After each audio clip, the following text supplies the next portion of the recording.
Hey everybody, thanks for tuning in to another Tuesday's chat with Otram. Like normal, there's not really any any rhyme or reason to this week. Just whatever questions you guys have got, just let me know, and I'll see what I can do about answering them. We've got some pretty big news. Hold on, just a sec, Blue's here.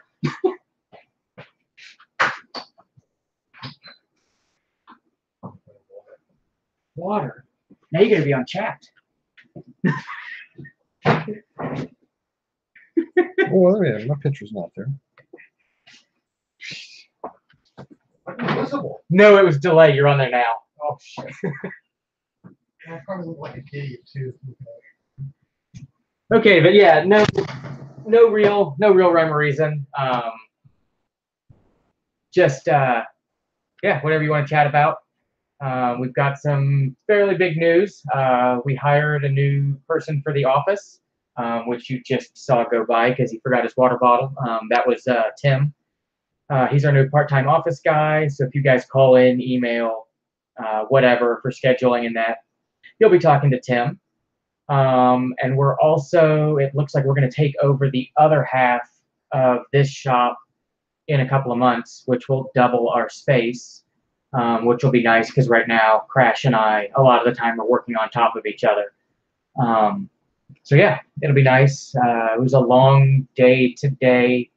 I started building 2 sets of FJ62 stainless exhaust, got everything fit, cut, and tacked up. So tomorrow will be an even longer day of welding. So yeah, that's what's going on here. We've got 100 series in getting an AHC delete and Thorley exhaust. Crash is working on that today.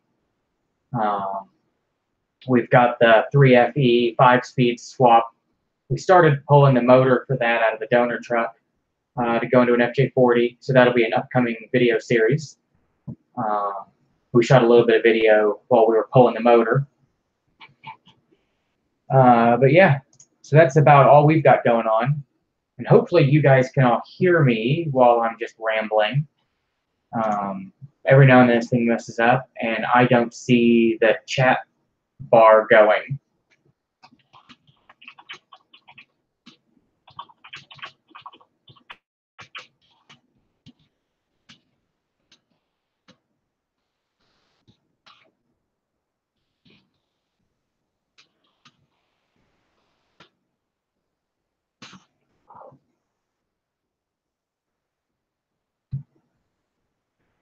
Oh, and we've also decided to start doing like a monthly contest.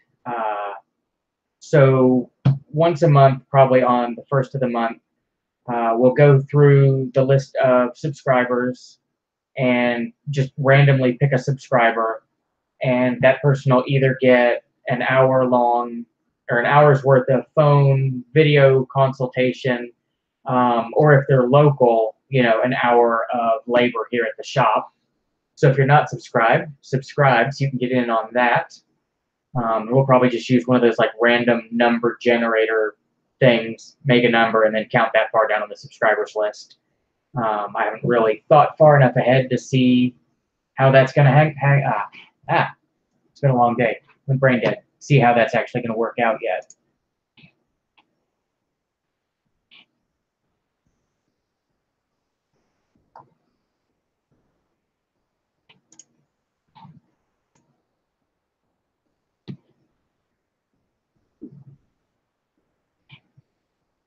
But yeah, I'm looking forward to having more space in the shop when we take over the other side. We'll move the mill and the lathe and the welders and all the grinding stuff over there to keep all the dirty fabrication stuff on that side. So we're not constantly trying to keep that clean and keep a clean work area for the mechanical work. It'll be nice to have some segregation between the two. And just nice to have more storage area.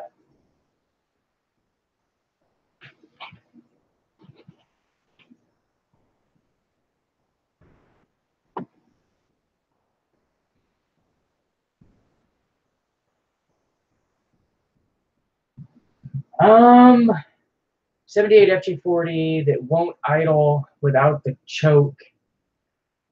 The first thing I would look for, yeah, would be a vacuum leak. I would also check the wiring to the idle solenoid.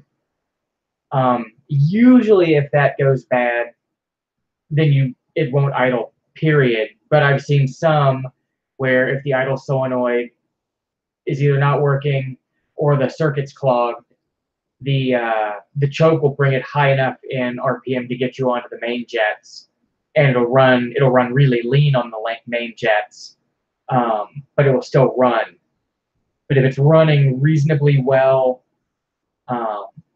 with it choked, I would lean more towards vacuum leak, at least as a first something to check. And if it's an intake gasket leak, we've had really good luck with the Remflex intake and exhaust gaskets. They're like a really thick graphite that crush down, and they seem to do a really good job of sealing, small bits of warpage in the manifolds and imperfections. There's also the chance, if you open up the barrel or the butterflies in the carburetor and look straight down, and you can't always see it, the bottom of the intake manifold, like there's a ribbed section directly below the carb, those will crack from exhaust heat, and you'll have exhaust gas blowing back up in there, and that'll make them run funky too. So that's one of the things we try to shine a light down there and see if we can see a crack down in the bottom of the intake. That's one of the places that hides, and it's hard to find a leak because you won't really see it when you smoke it externally.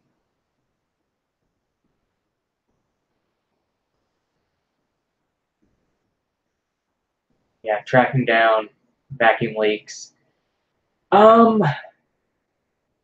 It depends. If your truck still has all of the emissions hoses and everything on it, the manifold's not particularly fun.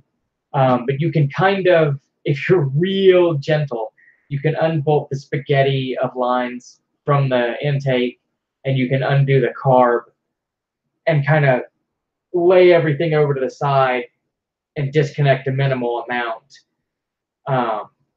Then do the intake and exhaust manifold gaskets and kind of lump everything back together. On a truck that's been desmogged, it's a lot easier because it's one or two vacuum lines, the carburetor linkage, and then fuel lines, and the carb's off, and then you can get in there for the intake and exhaust manifold with all the emission stuff on there. It's not fun, but it's not. I mean, it's not world ending. Just take a lot of pictures of vacuum routing before you take it off or take anything apart. When I've got to undo a lot of vacuum lines, I'll go get like a pack of assorted colored zip ties. And you do a red zip tie on the hose, a red zip tie on the fitting. A green hose, green fitting, and you go. And then when you run out of colors, you just start doubling them up in combos. Like you'll do a red and a green zip tie on the hose and a red and a green zip tie on the fitting.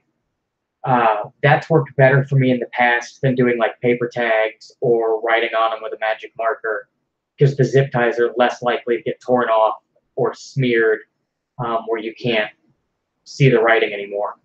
So, I'll zip tie and then just take lots of pictures. Because even as many as we've pulled off, I still have to look back through all my pictures to figure out where everything went. But yeah, it's not a terrible job, but it's not fun either.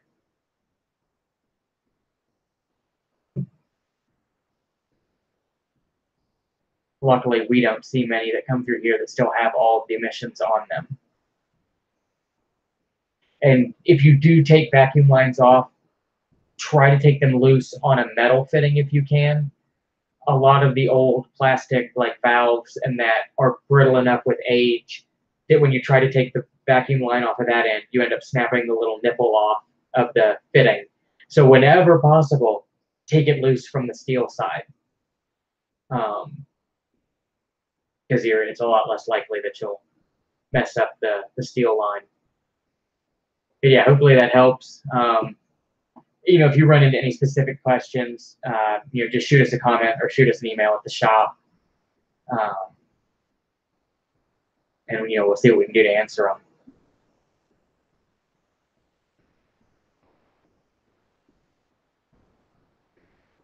I'm of the mind that if all of the smog stuff is there and it's theoretically working, I'm inclined to leave it. Toyota designed that car, that engine. It was all designed, to work together as a unit with the emissions stuff on there. You can delete it. I don't see it, I don't see gaining a lot of power or anything like that by deleting the emissions. The only time we would ever consider deleting them is if just like the vast majority of the system is just destroyed. Either broken, missing, whatever. Because like technically you may not have emissions testing, but it's still emissions tampering to remove it. So like here at the shop, we won't remove, functioning emissions stuff. Because if the EPA were to catch us, pulling emissions parts, we'd get caught with a hefty fine that I don't want to pay. The chances of a home person getting caught,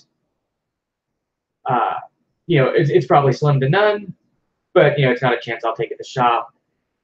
No idea if it works.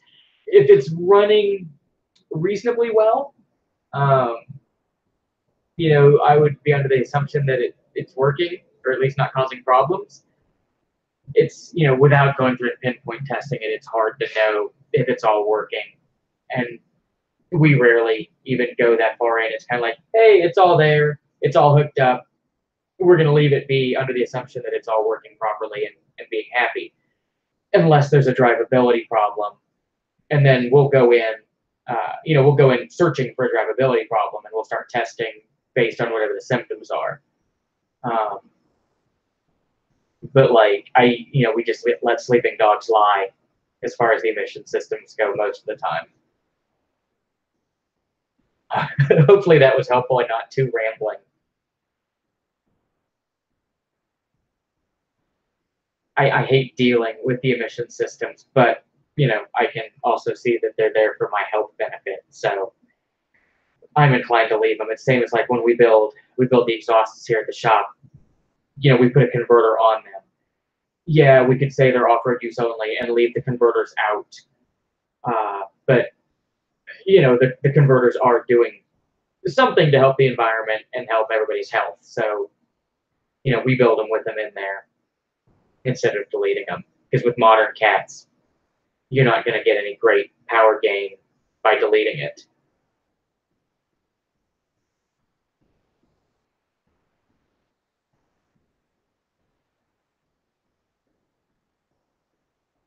Awesome.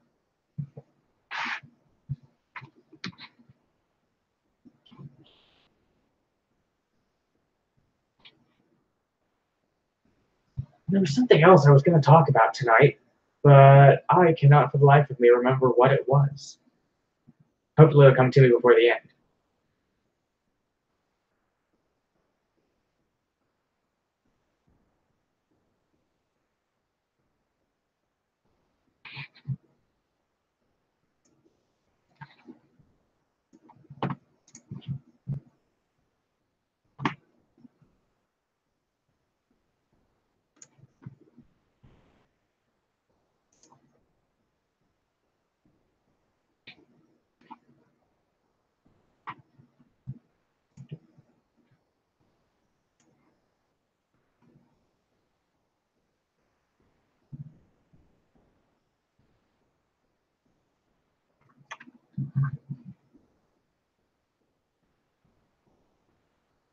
Oh, I remember what it was. I was going to throw out there,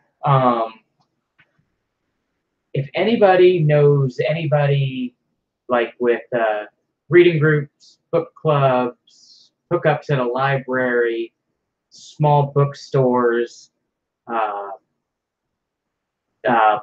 blogs and podcasts, things like that. My wife had her first published novel come out a couple of months ago, and it's awesome. She's got a novel out, but because she's a first-time author, nobody knows that she has a novel out, and she's been going to book signings and stuff. But because nobody knows about her, nobody except for friends that we know are coming to book signings. So we're looking for channels to spread the word that she's got this novel out. So if anybody has any connections, book clubs, reading clubs, libraries, stuff like that, anybody that that would be willing to check out a new author, which I guess I can't even really call her a new author. She's written several novels, and they've all been excellent. But yeah, just looking to spread the word. So if anybody out there has any ideas on how to spread the word, shoot me a comment, shoot me an email. I'd really appreciate it, because I don't know how to market books. So yeah, and hello, Paul Presto. Thanks for joining us.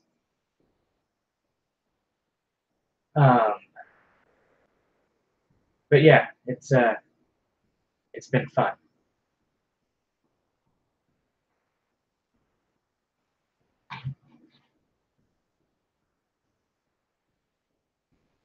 And it's a very awesome historical fiction novel that's based on it's based on two real stories that she joined together to make one novel. And it's a great novel, and yeah, I want more people to know about it and get it out there. And it's, in case anybody wants to look it up, it's The Artist and the Soldier by Angel Petta. And thanks for the compliment on the channel. We're slowly figuring out how to make better quality videos. Crash and I are much better at working on Land Cruisers than video production, but we're doing what we can to make them watchable. But yeah, I can only read so many video manuals. But yeah, we have a lot of fun making the videos.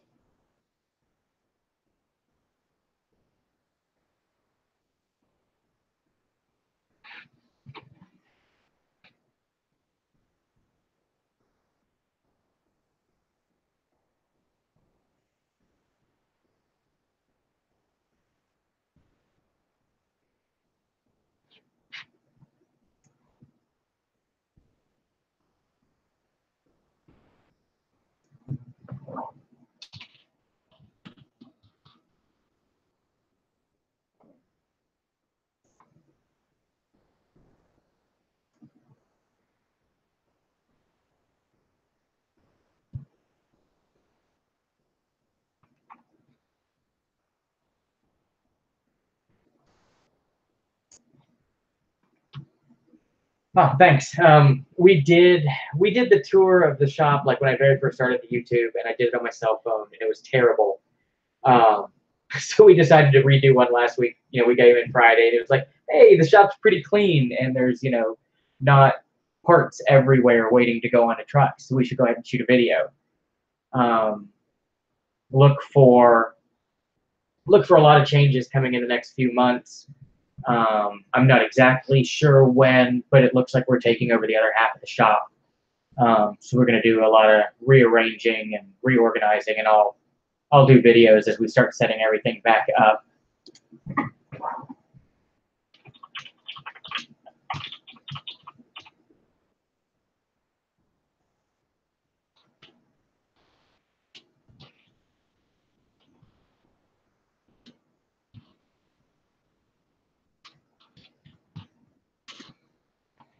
And I'll throw a link to Angel's author page, just in case anybody is curious about the book.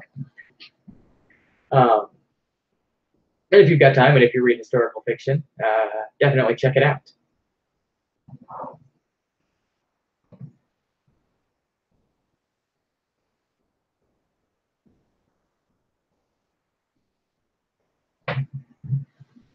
yeah, I'm hoping with getting the other half of the shop, it'll give us more room, not only to spread out and have more room to work on vehicles, but also um, more room for equipment.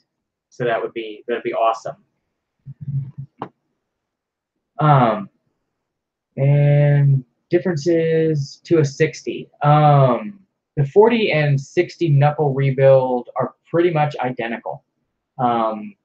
There's a little bit of differences, like with the way the brake lines mount to the backing plate, but the procedure is the same. And it's mostly the same even when you get into 80 series. Just you don't have to mess with shims on the 80 series axles. But yeah, 40 and 60, they go together the same way. And thanks for the compliment on the Knuckle videos. That was the first 3 real videos that we shot. So yeah, those were definitely a learning curve trying to figure out the video editing software. Which is funny, we had like 1 camera, no microphone or anything when we shot that one. And we did recorded a video, I guess Monday, of the engine coming out of the donor truck that we're putting in to a 40. And we had like 3 camera angles and microphone and all kinds of stuff trying to make that one fancy. So we're trying to make improvements as we go along with the videos.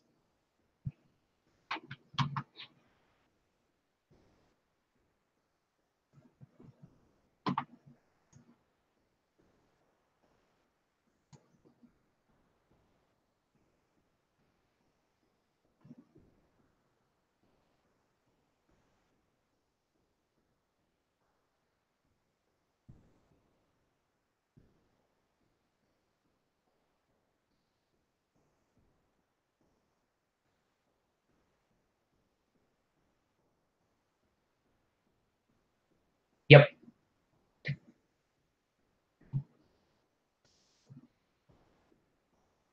Hello to TechBoy14.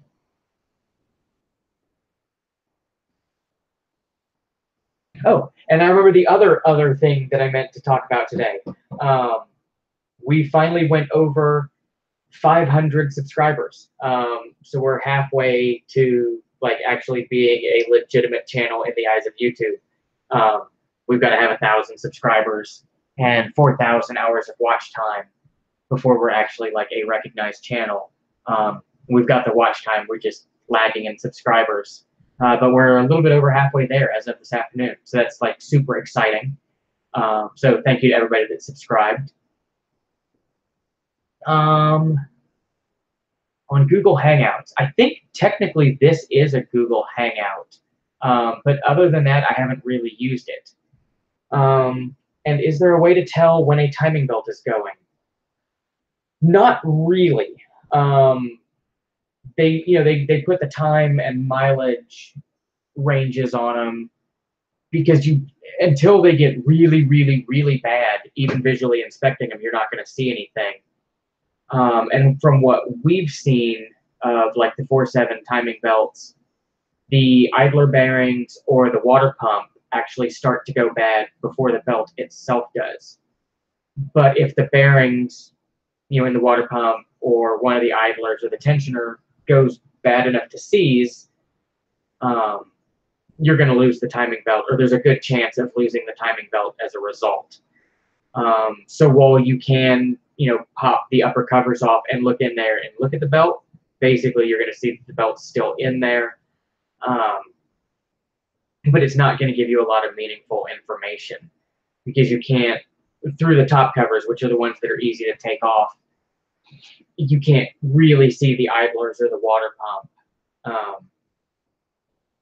I guess conceivably, you could hear one of them going bad if they were squealing. And you could see coolant leaks from the water pump. But yeah, there's no real good tattletale that the timing belts are going bad, other than just changing them at the 95,000 or 5-year mark. I wish there was a better thing to tell you, but yeah, it's, I pulled one. It wasn't a Land Cruiser, but it was a Lexus RX 300 with a little V6. And it had like 320,000 miles on it. Original timing belt, original water pump. And the only reason we went in there, the only reason the customer had an inkling that something was wrong was that he was losing coolant past the water pump. When we took it apart, the belt itself still looked good, even with 320,000 on it. But everything else that the belt touched was completely worn out. And without doing an actual tear down, you're not going to catch everything that's in there. Which is why when we do the timing belts, we do the belt, we do the water pump, we do the idler pulleys, we do the tensioner, and we look at the cam and crank seals. If they're weeping, we put new cam and crank seals in. If they're dry, we leave them alone. But yeah, usually we don't see the cam seal start weeping until the third timing belt at like 180K. And even then, most of the time they're still dry. And we always do the plastic heater tees at the same time as doing the timing belt, just because those are always crumbly by the time we get in there.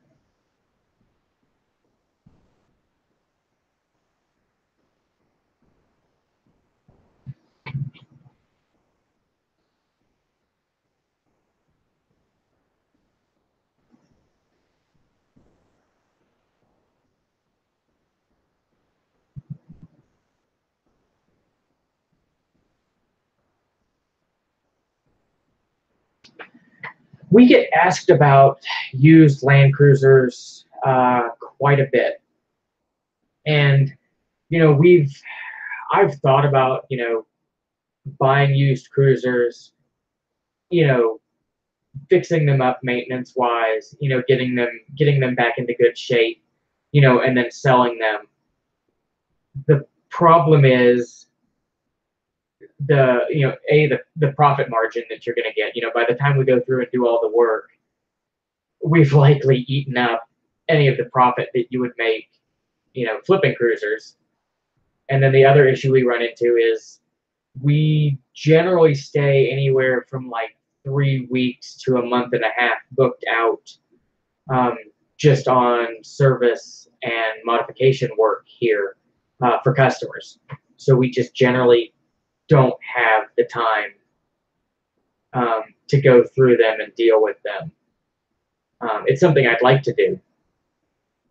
It just, so far, we haven't had the time to actually put in the effort to do it.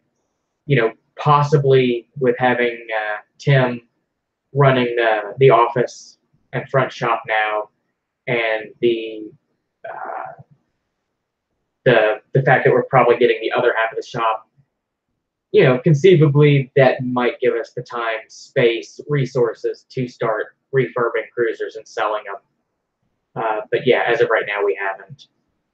I did it with a Prius once. I got a free Prius from one of my wife's friends because they blew up the motor in it. So we threw a new motor in it, and ended up, it sat long enough while we were messing with the motor that the hybrid battery went bad. So we had to throw a reman hybrid battery in it too. And we flipped that to a buddy of mine. But by the time we'd done all the work, there was like no profit. I think that job barely even paid me the labor time we had in doing it. So yeah, it's hard to justify doing them. Although I would like there to be a local source of good quality Land Cruisers that weren't astronomically priced.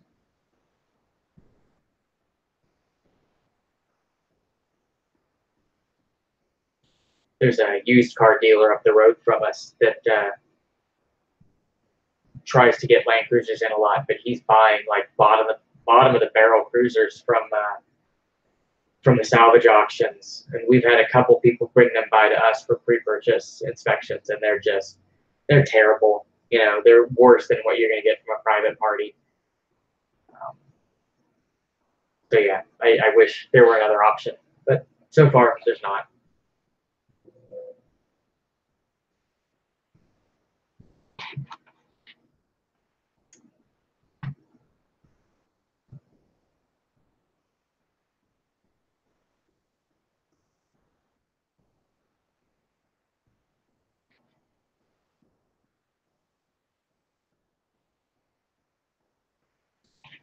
We do sell parts though. I had an online store set up on our website with a lot of the general stuff that we sell, for customer builds here at the shop. But the vast majority of the orders, like 99% of the orders that were coming through from the online store were fraud, like stolen credit cards, shipping to freight forwarding addresses going to another country. So I turned the online store off. Um, but we do, we have accounts with most of the major off-road vendors. So ARB, Old Man Emu, Terrain Tamer, Magna Flow, Yukon, Yukon Gears, ARB stuff, Philstein, you know, pretty much any of the standard stuff you're looking for, we can get and we can drop ship it. But we just don't have the online store anymore. But we've got all the accounts for getting parts for customer vehicles here at the shop. So we do sell to the public. We just don't do a lot of it.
Um, the ride after an AHC delete. It depends on the spring rate. Like the torsion bars are the same, across any of the Old Man Emu stuff. Your ride mostly changes with the I'm going brain dead today with the rear springs. Generally with light or medium springs and the Old Man Emu shocks, it rides pretty similar to stock. It stiffens up a little bit. The ride's a little bit firmer. Nothing like in the old days when you would take a leaf spring truck and put 4-inch rear springs on it, and break your back over every pothole and speed bump. They ride really nice with the Old Man Emu stuff.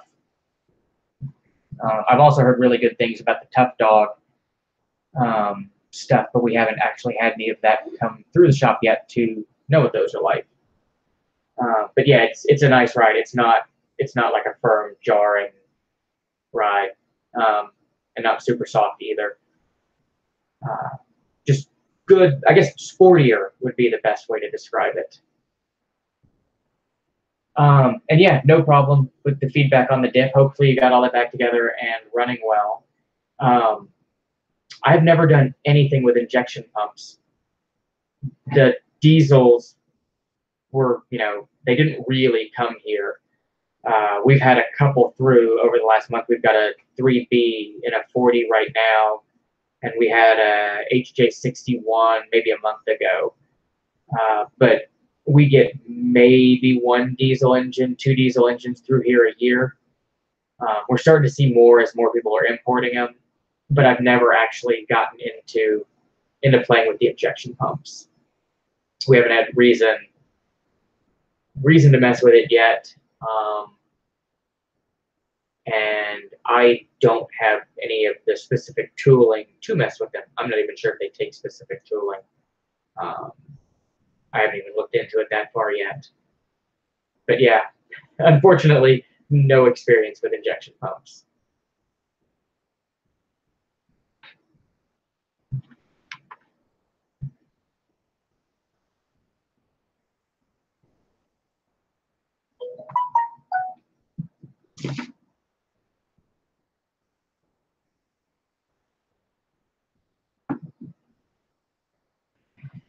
Yeah, that's like when we go down to like South America and Central America, it's tons of diesels down there. And from what I hear, they're more prevalent in Canada. We just, other than like, late imports, we never got them. I guess my uncle in the 80s had a diesel Toyota pickup, but that was like super early 80s.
Oh, look, Stumbaugh came out of retirement to come hang out on the live chat.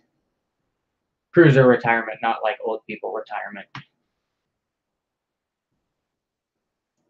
Yeah, we didn't get the 70 series at all. And that is my most favorite of the series. I really want a 70 series pickup. And to Richie, no gasket for the oil pan on the 1FZ. It's just the Toyota F-Bipic. It's the black stuff. And I can never remember the part number on it. I just tell my parts guys I need a tube of the black stuff because we keep the black and the orange here. It's the cam and oil seal compound or something like that. Just clean really, really well. And hopefully you're not pulling your oil pan in your driveway. The lower pan isn't bad to get out. The upper pan doesn't really clear without lifting the engine up some. It won't clear the oil pan, or not the oil pan, the oil pickup when you're trying to pull it out.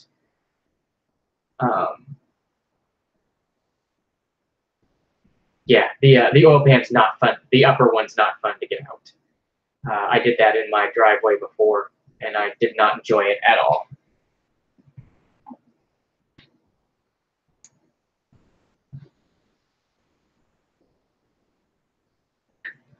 But I don't want to, no, see, you phrased that wrong. I'm not doing your oil pan. Crash will be doing your oil pan. That is definitely a Crash job. I hate doing oil pans. I've got to do one on a 2F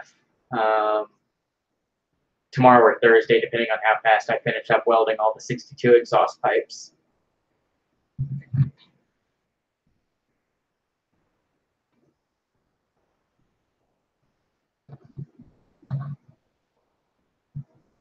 Although I got killed yesterday doing Subaru motor mounts,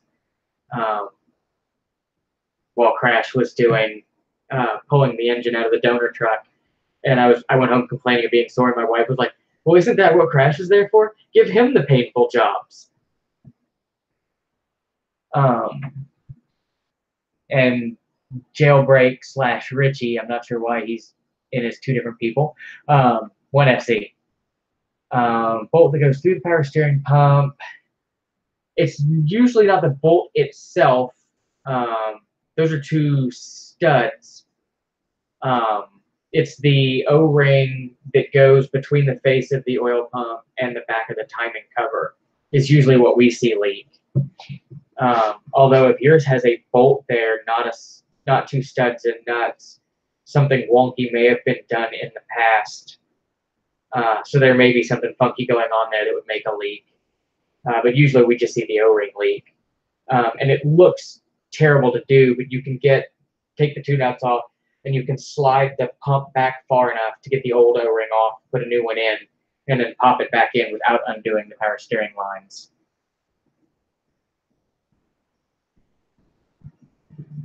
Are you losing oil or power steering fluid?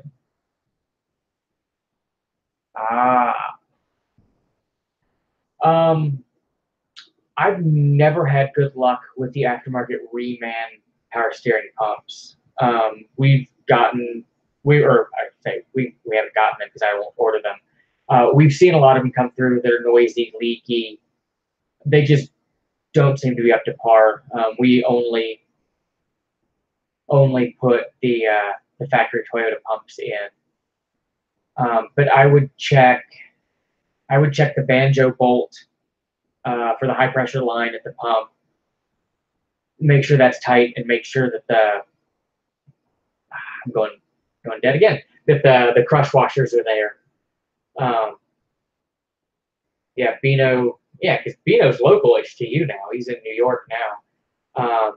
Yeah, if you're leaking power steering fluid, I would look at the high pressure fitting, because a lot of the aftermarket pumps come with two aluminum washers or copper washers where that banjo bolt goes through. The Toyota one is actually, it's like the two washers with a bridge in between them that holds it together when you put everything in. It seems to be a lot better solution. And if you used an aftermarket power steering line, the high pressure line, make sure that the crimp fittings are good. I've seen them leak there. And we don't see the oil pan weeping all that much. I've read about it on mud, but we don't see it as a common issue. So I would look around for other leaks before condemning the oil pan. Like, if it's oil filter runoff, blowback from the oil pump cover, or the power steering pump, or the distributor O-ring. For me to go in and do an oil pan gasket, it would have to be leaking quite a bit for me to get behind recommending actually changing it. And this is going to sound bad, but you can buy quite a bit of oil for what it takes to do the oil pan. So if it's just weeping and moist, I would keep an eye on it. And just let it ride, unless it got to be a major leak.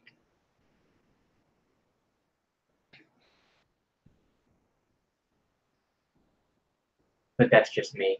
A lot of people don't want any leaks. Yeah, if it's moist, and I'm reading that as you're pronouncing it, because I know how you would pronounce that. If it's just moist, I would leave it alone.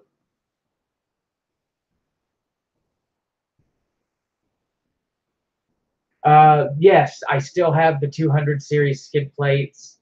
I would have to look up the exact date range on them. I think 100 or 200 series was 08, 09, and being a Land Cruiser shop, I should know all the series cutoff dates, but I can never remember I can never remember the cutoffs, but they're 200 series. Shoot me an email. I can get you the part number if you're interested. And yes, Tristan, basically on our live chats, I have no real plan in mind. I just answer questions as people ask them, which is awesome that people are actually showing up to ask questions, because otherwise I'd be sitting here talking to myself. But yeah, we kind of started doing it as a way to do real-time question and answer for people, faster than going through the forums. Although there's not much info that, if you're looking for it, isn't found on Mud. That website is the reason land cruisers can be repaired and kept alive. All the knowledge there that's just stored is amazing. But yeah, I will answer questions if I can.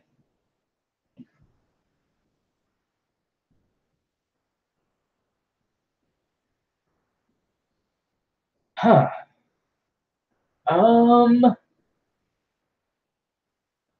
The first thing I would check is fluid. It should have ATF, which would be red. A lot of people just see the cap that says power steering fluid, and they put like a general service power steering fluid in there. It'll be clear. I wouldn't think having the wrong fluid in there would make heavy steering. It's a possibility. I know we see a lot of them with the wrong fluid in them. Okay, so if it's got Dextron in it, that's probably not it. I could conceivably see like bad ball joints. If they're rusty and really pitted and not moving freely, I could see bad ball joints causing heavy steering. When you did the rack, was it a Toyota rack or was it an aftermarket rebuild? Because I could also see, like, and I haven't done it on 100 series, but before I moved into the shop and I was mobile and doing like all makes and models service, for some of the non-Toyota stuff, we used aftermarket rebuilt racks. And we saw a lot of issues with those, which is why on the Toyota stuff, we only use OEM. Yeah, and I'm pretty sure the ones from Toyota are new. As far as I know, there's not a rebuild option from Toyota for those. I guess conceivably you could have a weak pump, although I would think you would hear like cavitation noise, like a humming. I think you'd hear something weird coming from the pump if it was weak. I guess there's a chance. I haven't looked super closely at a 100 series pump, but I'm pretty sure there's still a pressure relief valve in there. So like when you turn all the way to the steering stops and you hear it go, conceivably that could be stuck open. So you're bypassing a lot of your fluid pressure. And I guess a quick, easy check for that would be, to get in it, turn the steering wheel all the way to the stops and hold it there and see if you can hear the pressure relief valve, if you can hear a difference in sound, as you go from normal steering to full lock. If you don't hear that, as you go on and off the steering stop, you could maybe look closer at the pump. I haven't actually run into a heavy feeling steering on 100 series yet, so unfortunately I don't have any actual real world experience to share.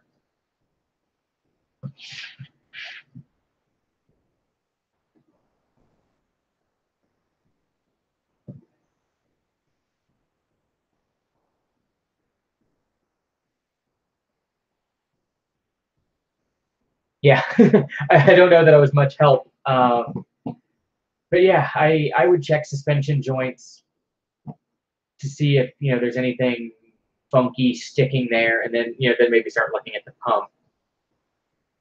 I guess you could have a restricted line too, but I would doubt that.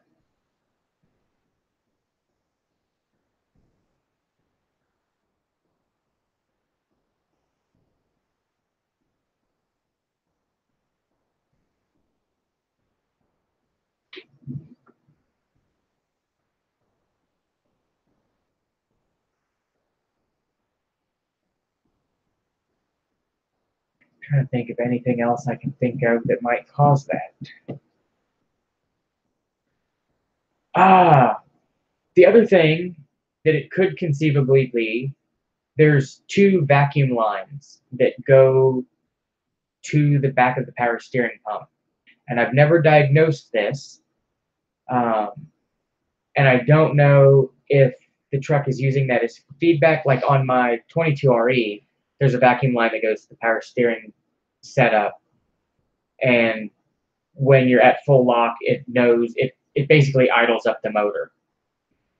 I think on the newer stuff, Toyota uses that to signal, to change the feel of the steering. But I'm not positive. So I would maybe also check the vacuum lines that are going to the back of the pump. Because they may be using that to modulate the steering power. So it could conceivably be the lines there at the pump, or I think there's a vacuum switching valve up on top of the intake that corresponds to that. But I've never actually read the theories and practices of how that actually works, because we've never had this problem before.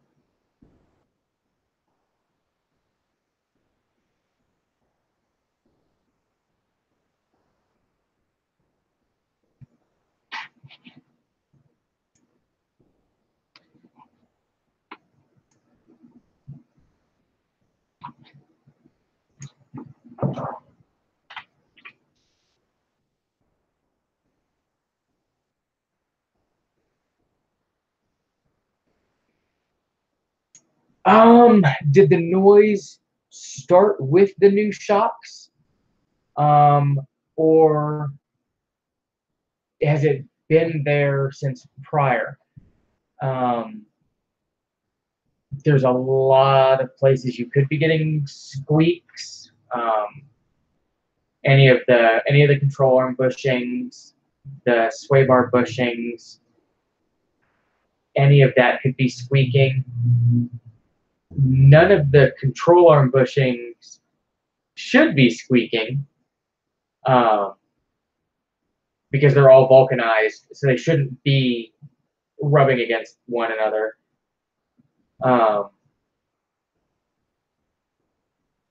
But if the bushing's worn out and ripped, it could be spinning in its housing, and that would squeak. If it changed with the new shocks, did you grease the lower, like where the lower bolts go through and the lower studs in the rear? Because if those are dry, it could conceivably squeak there. Or if you didn't get the top studs where the retainer nut, if you didn't get that all the way snugged down to the shoulder on the bolt, there might be enough play in the two mounts up top that it squeaks there. I've also seen, and this one was, it was 100 series, customer had taken it to like 3 dealers, they'd replaced all of the suspension components, and it still had this like whump and squeak going over speed bumps. It turned out the spare tire was out of air, was flat, so it wasn't being held tightly against its cross member anymore.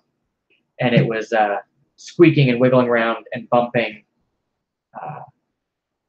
up against the bottom of the frame. And Crash isn't on here. He's at home with his wife and child.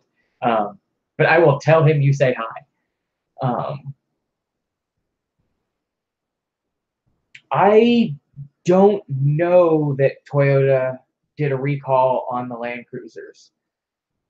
I know the similar vintage Tundras and Tacomas got recalled. I don't know on the Land Cruiser. I've never actually looked it up. We've seen quite a few that are really rusty crusty. We had one come in a couple of months ago that the body mounts were actually crumbling through the frame. It was so rotten.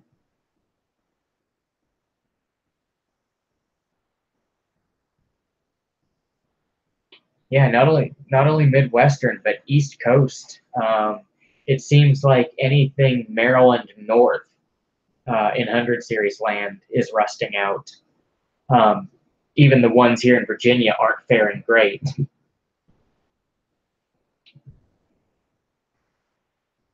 I don't know of any cool engine swaps.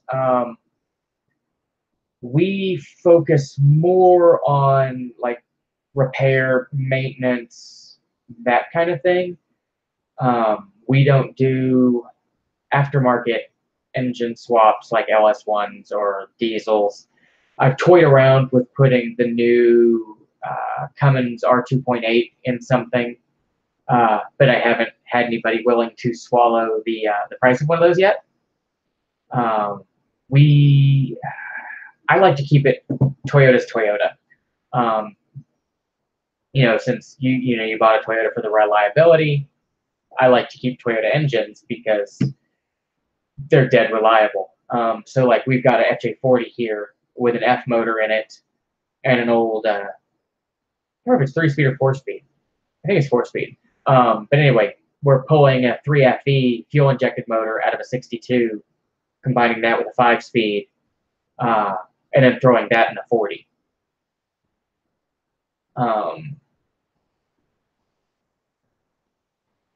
And as far as the factory TKs for an Atlas, I have no experience with the Atlases.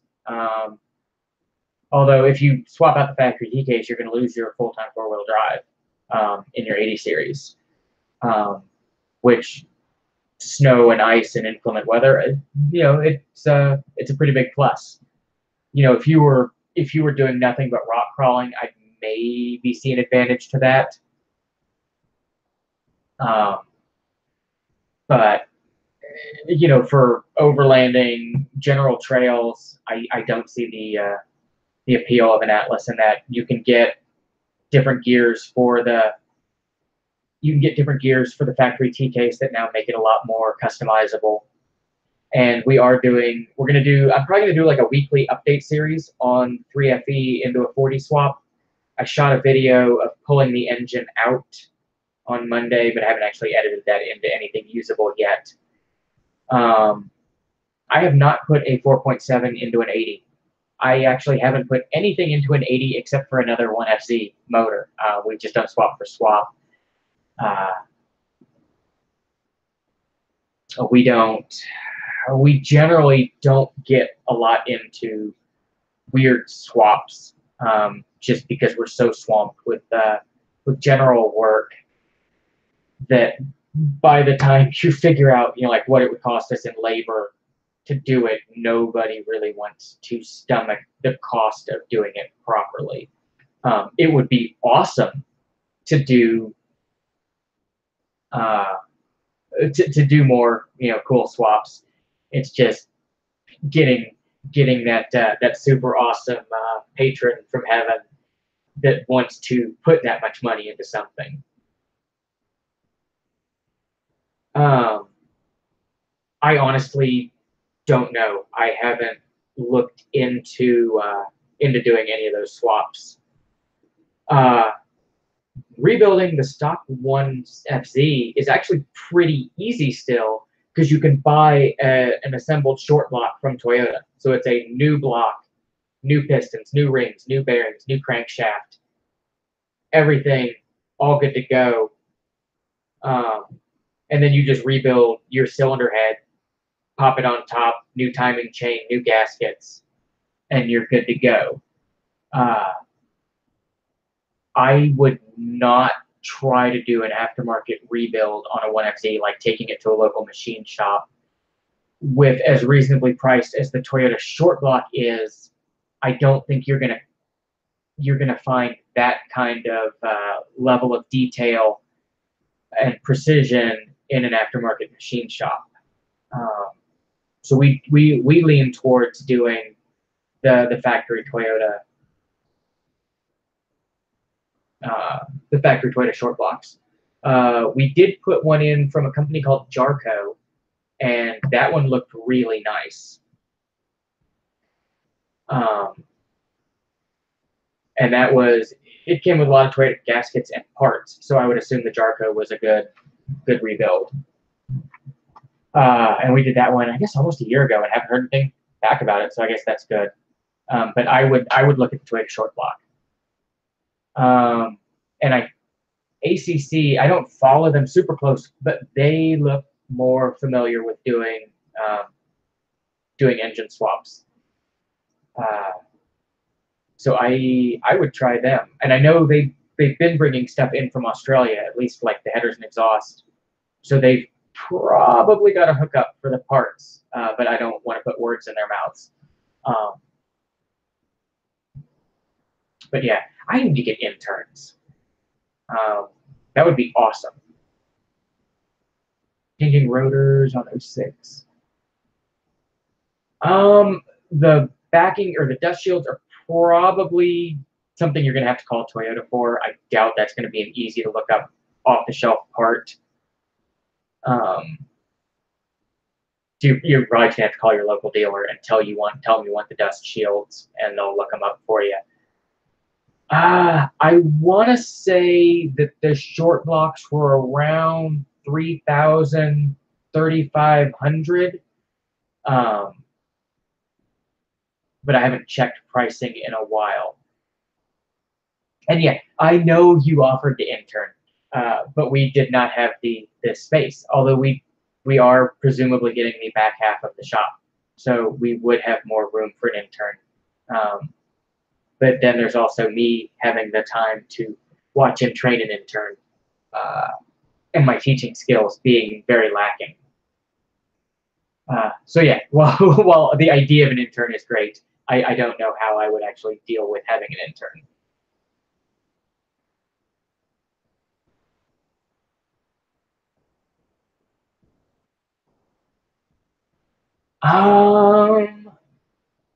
I don't know of any way of upping the output on a 2UZ beyond supercharging. And the supercharged ones are awesome.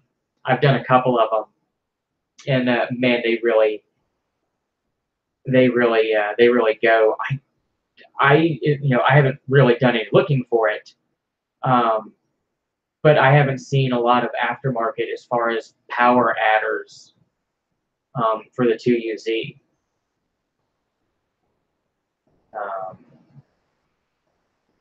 Yeah, like even the 1FZ. I mean, there's stroker kits and cams for them, but they're insanely expensive. From what I understand, the 2UZ in the Land Cruiser uses different rods than the 2UZ in the Tundra. I'm pretty sure. Apparently, the 2UZ rods in the Tundra were powdered metal, and the 2UZ in the Land Cruiser were billets.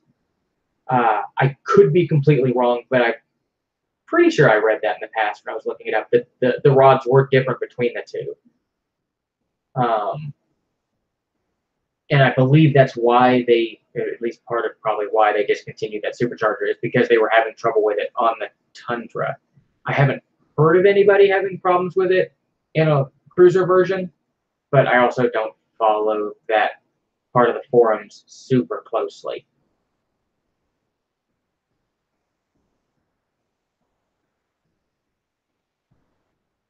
Oh, and it's already after 6. I didn't realize we'd already gotten that late. If you guys don't mind, I'm going to go ahead and jump off of here so I can go home and eat dinner and do my exercising, since I'm on a diet now. But yeah, if you have any other questions that I didn't catch before signing off, I'll be back on next Tuesday, or you can always drop us a comment or shoot us an email at the shop. I